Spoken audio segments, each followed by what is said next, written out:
Body.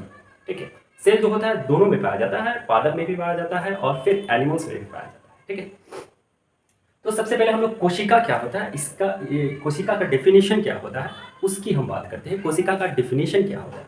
कोशिका जीवों की आधारभूत संरचनात्मक और कार्यात्मक इकाई होता है। क्या होता है? इकाई होती है। या सिंपली भाषा में हम कह सकते हैं कि सेल जो होता है वो जो होता है हमारे शरीर सजीव शरीर का एक छोटा सा इकाई होता है। ठीक है, भाग नहीं कहेंगे, क्या कहेंगे? यूनिट कहेंगे, यानी इकाई कहेंगे, पार्ट नहीं कह सकते। पार्ट कहेंगे तो फिर वहाँ गलत हो जाएगा। क्या कहेंगे? इकाई कहेंगे। जितने भी लिविंग ऑर्गेनिज्म है उनका निर्माण जो होता है वो सेल से ही होता है। क्या होता है? सेल से होता है। ठीक है, चलिए तो हम आगे बढ़ते हैं। ठीक है, सबसे पहले हम लोग क्या कहेंगे कि सेल के अध्ययन को क्या कहते हैं? इसको कहते हैं साइटोलॉजी। क्या कहते हैं? साइटोलॉजी। साइटोलॉजी, सेल के अध्ययन को क्या कहते हैं? साइटोलॉजी। उसके बाद हम बात करते हैं कि सेल का डिफिनीशन क्या होता है। कोशिका जो होता है, कोशिका सजीव शरीर का सजीव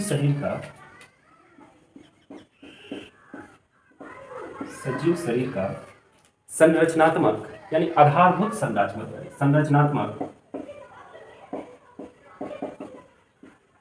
संरचनात्मक एवं क्रियात्मक इकाई होता है।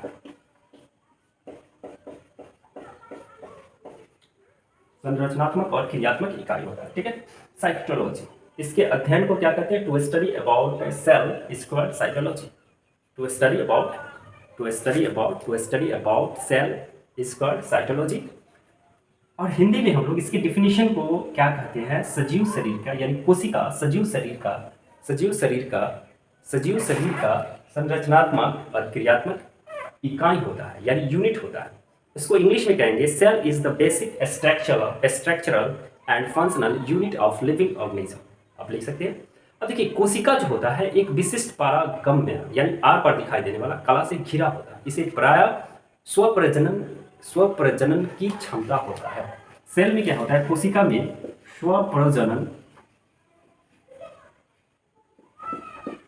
स्वप्रजनन की क्षमता होता है। कोशिका में क्या होता है?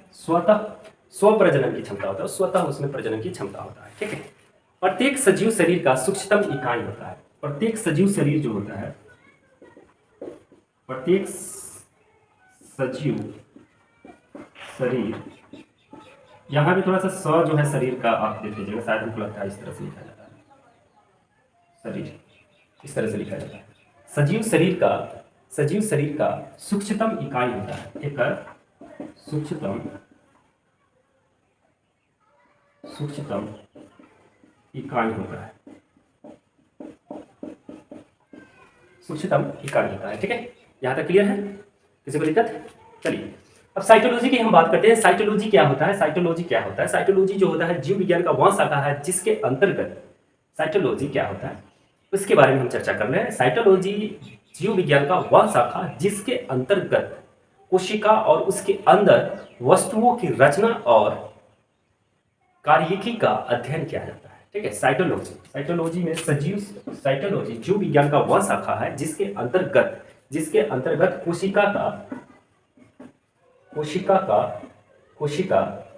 तथा उसके अंदर वस्तुओं का अध्ययन किया जाता है। ठीक है, साइटोलॉजी, ये भी आप टर्म समझ गए। साइटोलॉजी क्या होता है? साइटोलॉजी जीव विज्ञान का वह शाखा जिसके अंतर्गत कोशिकाओं के अंदर वस्तुओं का अध्ययन किया जाता है। कोशिका में क्या क्या पाया जाता है, कोशिका के अंदर क्या क्या होते हैं इसके बारे में। ठीक है, कोशिका क्या होता है इसका डिफिनीशन हम समझ गए हैं। कोशिका जो होता है वो सजीव शरीर का क्या होता है? रचनात्मक और क्रियात्मक इकाई होता है। ठीक है, इसमें क्या होता है? स्वप्रजनन की क्षमता होता है। प्रत्येक सजीव शरीर का ये क्या होता है? सूक्ष्मतम इकाई होता है। प्रत्येक सजीव शरीर, चाहे वो प्लांट हो या एनिमल हो, ठीक है, उसका जो शरीर बना होगा वो किसका बना होगा? सेल का होगा। किसका बना होगा? सेल का। तो आप इसको लेना चाहते हैं स्क्रीनशॉट को ले सकते हैं।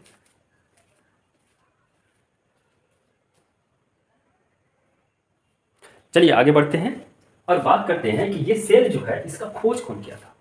सेल का डिस्कवरी कौन किया था, सेल का खोज कौन किया था, इसके बारे में हम लोग बात करते हैं। सेल का खोज वनस्पति विज्ञान के एक बहुत बड़े साइंटिस्ट थे जिनका नाम था रॉबर्ट हुक।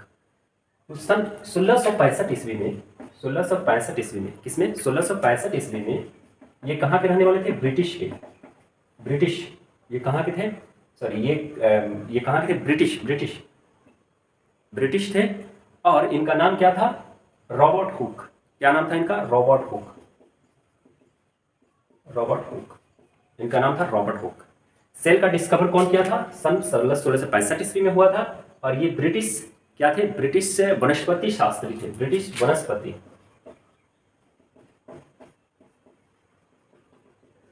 वनस्पति विज्ञान के बहुत बड़े ये क्या थे, साइंटिस्ट थे जिनका नाम था रॉबर्ट हुक। उन्होंने क्या किया, 1665 ईस्वी में क्या किया, सेल का खोज किया, मृत कोशिका का खोज हुआ। किसने किया, ये मृत कोशिका का खोज किया, ठीक है। लेकिन वो तो सेल का ही खोज किए ना, मृत किए या फिर जिंदा किए, वो तो बात वही होता है। तो इन्हीं को 1665 ईस्वी में ब्रिटिश वनस्पति शास्त्री जो थे, रॉबर्ट हुक जो थे, उन्होंने क्या किया कि कोशिका का खोज किया, ठीक है। उसके बाद आते हैं 1674 ईस्वी में। कब आते हैं, 1674 ईस्वी में, ठीक है, यहाँ लिख दें। चलिए 1674 ईस्वी में हम लोग आते हैं, 1674 ईस्वी में आते हैं। और सर्वप्रथम जीवित कोशिका, जीवित कोशिका, जीवित कोशिका का खोज, जीवित कोशिका का खोज, जीवित कोशिका का खोज किसने किया था, लुईन हॉक ने किया था। कौन किया था, लुईन हॉक। क्या नाम था उनका, Leeuwenhoek, Leeuwenhoek. Leeuwenhoek ने 1674 ईस्वी में, 1674 ईस्वी में इन्होंने क्या किया, जीवित कोशिकाओं का खोज किया। तो अगर आपसे पूछेगा कि सबसे पहले सेल का खोज कौन किया था, तो आप क्या कीजिएगा, रॉबर्ट हुक मारिएगा। और पूछेगा, एक तो ये हो गया क्वेश्चन, सबसे पहले सेल का खोज कौन किया था, तो रॉबर्ट हुक ने किया था। अगर पूछे कि मृत कोशिकाओं का खोज किसने किया था, मृत कोशिकाओं का खोज रॉबर्ट हुक ने किया था। कब हुआ था, 1665 ईस्वी में। कब हुआ था, 1665 ईस्वी। अगर आपसे पूछे कि जीवित कोशिकाओं का खोज कब हुआ था, तो 1674 ईस्वी में। कब हुआ था, 1674 ईस्वी में। किसने किया था, लुईन हॉक ने किया था। कौन किया था, लुईन हॉक ने किया था। अब देखिए, लुईन हॉक साहब ने सर्वप्रथम जीवित कोशिका के अंदर संगठन का अध्ययन, अगर आपसे पूछिए कि सबसे पहले जीवित कोशिका का संगठन का अध्ययन, संगठन का अध्ययन, अगर पूछ दे आपसे कि सबसे पहले जीवित कोशिका में संगठन का अध्ययन कौन किया था, तो आप बताइएगा लुईन हॉक ने किया था। कौन किया था, लुईन हॉक। बहुत डीपली क्वेश्चन है, थोड़ा सा ध्यान देने की जरूरत है। अगर पूछते कि सर्वप्रथम जीवित कोशिकाओं में, जीवित कोशिकाओं के अंदर या जीवित कोशिकाओं में उसके संगठन का अध्ययन कौन किया था, यानी खोज कौन किया था या अध्ययन कौन किया था, तो आप बताइएगा लुईन हॉक। मृत कोशिका पूछेगा तो रॉबर्ट हुक आप बता देंगे, कोई दिक्कत नहीं है, इससे आपका आंसर सही हो जाएगा। कब हुआ था, 1665 ईस्वी में, ये भी सही हो जाएगा। अगर आपसे पूछ दे कि जीवित कोशिकाओं के अंदर उसके संगठन का अध्ययन कौन किया था, तो आप बताएंगे लुईन हॉक साहब ने किया था। कब किया था, 1674 ईस्वी में किया था। अब बताइए, यहाँ तक क्लियर। अब बताइए, एक और क्वेश्चन आता है, classic period of cytology, classic period of cytology, ठीक है, यहां लिख देते हैं classic period, period of cytology, cytology, classic period of cytology किसे कहा जाता है, क्लासिक पीरियड ऑफ साइटोलॉजी कौन से सदी को कहा जाता है, तो आप क्या कहेंगे, 19वीं सदी को, 19वीं सदी, 9th सेंचुरी, यानी 9th सेंचुरी को आप क्लासिकल पीरियड ऑफ साइटोलॉजी कह सकते हैं। ये क्वेश्चन बनता है, ठीक है, कि कोशिका विज्ञान का क्लासिक काल कब माना जाता है, कौन सा माना जाता है, तो 19वीं सदी को हम लोग क्या मानते हैं, क्लासिकल पीरियड ऑफ साइटोलॉजी मानते हैं। क्या मानते हैं, क्लासिकल पीरियड ऑफ साइटोलॉजी, 19वीं सदी को। आगे देखिए, सर्वप्रथम जीवित कोशिका का खोज जो हुआ था 1674 ईस्वी में हुआ था। कौन किया था, लुईन हॉक ने, एंटोनी लुईन हॉक, एक और नाम आता है एंटोनी वॉन लुईन हॉक, उनका पूरा नाम है एंटोनी वॉन लुईन हॉक, उनका पूरा नाम है, ठीक है। उसके बाद father of bacteriology, father of bacteriology किसे कहा जाता है, father of bacteriology, father of bacteriology, father of bacteriology, father of bacteriology किसे कहा जाता है, फादर ऑफ बैक्टीरियोलॉजी किसे कहा जाता है, बैक्टीरियोलॉजी किसे कहा जाता है, लुईन हॉक को कहा जाता है, ठीक है। किसको कहा जाता है, लुईन हॉक,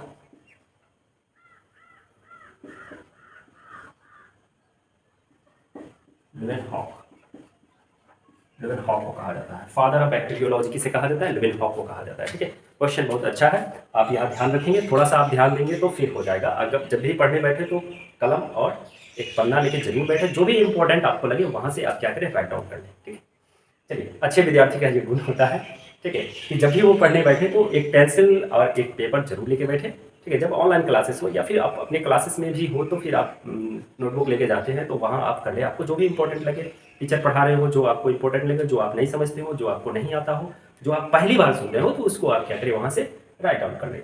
तो यहाँ जो फादर ऑफ बैक्टीरियोलॉजी क्या हो गया, आपको लिविनहॉफ हो गया। क्लासिक पीरियड ऑफ साइकोलॉजी क्या हो गया, 19वीं सदी को हो गया। ठीक है, आगे हम लोग बढ़ते हैं, आगे बढ़ेंगे कोशिका संबंधित खोज यानी माइक्रोग्राफिया। माइक्रोग्राफिया यानी कोशिका संबंधित खोज एवं पुस्तक। अगर आपसे पूछे कि कोशिका संबंधित खोज एवं पुस्तक किसने लिखा, और तो आप क्या बताएंगे, कोशिका संबंधित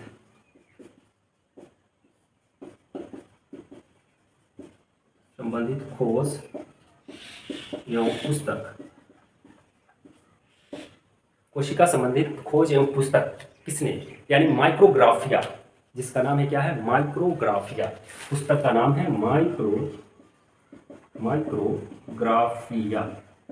माइक्रोग्राफिया ये किसकी रचना है, कौन लिखा है, तो आप बताएंगे यहां से रॉबर्ट ब्राउन। क्या बताइएगा, रॉबर्ट ब्राउन। Robert brown. ठीक है, यहां तक क्लियर है, यहां तक क्लियर है। चलिए आगे बढ़ते हैं, तब तक आप इसका स्क्रीनशॉट लीजिए या नोट डाउन कर लीजिए।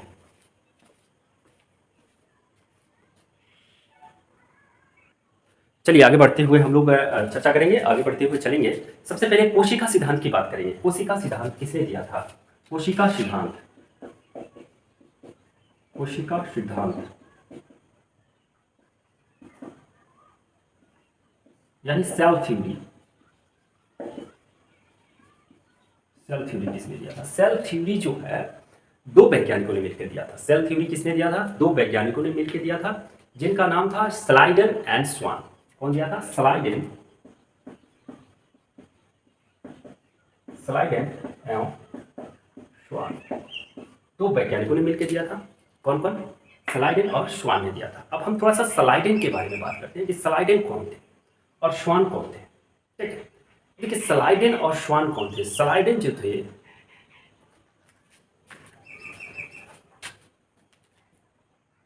चलिए स्लाइडन और स्वान के, स्लाइडन का पूरा नाम थोड़ा सा मिस्टेक हो रहा था इसलिए मैंने पॉज किया।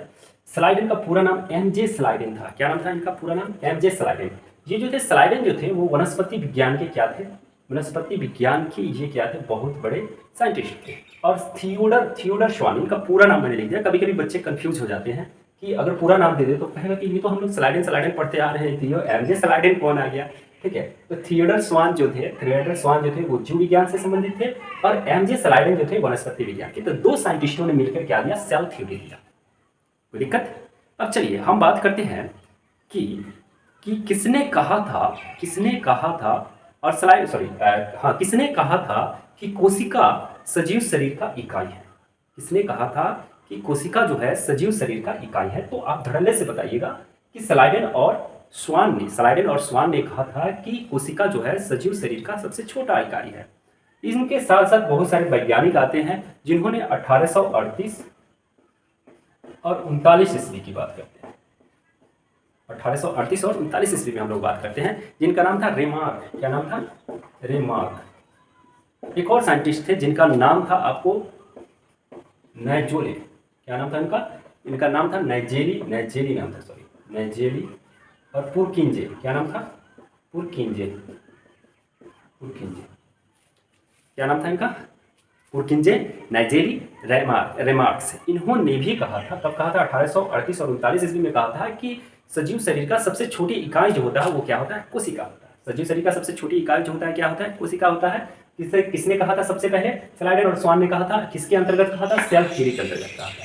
उनके बाद 1838 और 39 ईस्वी में भी रेमार्क, नाइजेले और पुरकिंजे ने भी कहा था कि कोशिका जो है सजीव शरीर का सबसे छोटा इकाई।